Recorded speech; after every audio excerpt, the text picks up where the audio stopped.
If there's something that you need to do, don't wait. A bad start is better than no start.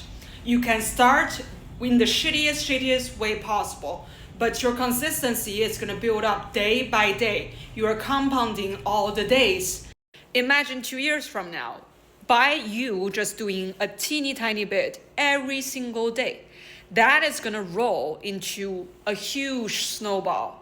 Almost like you want to lose weight and you go to the gym, you try to get in shape, but you don't know how to do all of the exercise. But it doesn't even matter. You walking on treadmill, 5 minutes, 10 minutes even, every single day, it's gonna make a difference. But the suck thing about it is, when you first start by doing just that tiny bit, it's very hard to see the compounding result.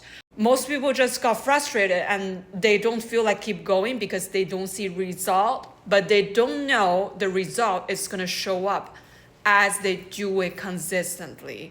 You need to see things from beyond the current moment if you want to actually achieve something in the future.